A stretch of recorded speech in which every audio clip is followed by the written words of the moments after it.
akumuliatorinis sekatorius DM2.5. Tai kuo jisai ypatingas yra, kodėl dabar labai populiarus modelis ir žmonės renkasi būtent jį. Tai pirmas dalykas, jis yra galingas, tai yra beščepetėlis variklis, tai jis labai galingai lengvai veikia. Ir aišku, apskritai, akumuliatorinis sekatorius, su yra paprasta lengva dirbti, galite lengvai be ten kažkokiu tai vargo kapot pakankamai storą šakas. Kai perkat sekatorių, galite pasirinkti iš karto tiesiog patį sekatorių įsigyti, arba galite pasirinkti didesnį rinkinį iš karto su akumuliatoriais. Tai čia turime iš karto rinkinį su akumuliatoriais, tai kas čia įeina, tai gauna 2 akumuliatorius, tai yra vienas 5 celio akumuliatorius, antras 5 celio akumuliatorius, kroviklis, tada yra patogus lagaminas, kuriame patogu viską laikyti, nešioti ir saugot, ir taip pat gaunu įrankių surinkimui, išrinkimui ir netgi galastuvą ašmenų galandinimui.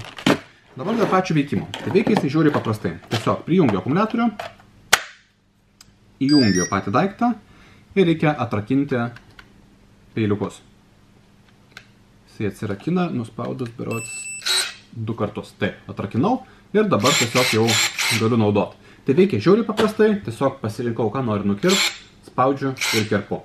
Taigi dažniausiai klausimas būna, tai kokios storio šakas jis realiai gali kirpti, nes tikrai būna daug pigių variantų, kurie tiesiog užstringa ir nenukerpa tų šakų. Tai galim pasibandyti, pasižiūrėti, kaip jisai kerpa. Tai turim čia kažkokią spigliuotę. Kaip matom, lengvai karpo, aišku, nėra labai storą šakelį, bet veikia greitai. Nu ir čia turim tokį pabandymų kietesnį seną sudžiūvusi medį. Tai jis jau yra kietas, nu ir čia plotis bus biškis storesnis, jau apie porą comų gali būti. Pažiūrėkime, ar tokį paims.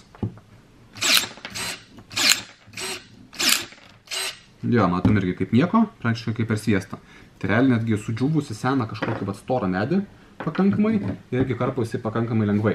Tai nemažai tokių esam klientam jau įtaisę, tai gavom gerų atsiliepimų. Tai vienas klientas minėjo, kad stebėjosi, kad kerpa labai gerai ir nors gamintojas nurodo, kad darbo laikas akumuliatoriuose 2 valandas, tai klientas minėjo, kad prakirpo 7 valandas su juo ir tiesiog akumuliatorius neišsikrovė, bet jis baigė darbą. Nu tai aišku, priklauso turbūt nuo to, kiek kirpsit. Jeigu ten 2 valandas tiesiog karpysit pastoviai, tai greičiau išsikraus, bet jeigu dirbat normaliu laiku, tai prasme normalų laiką dar kažkokį tenais, tai greičiausiai, kad tų 2 akumuliatorių užteks labai ilgai.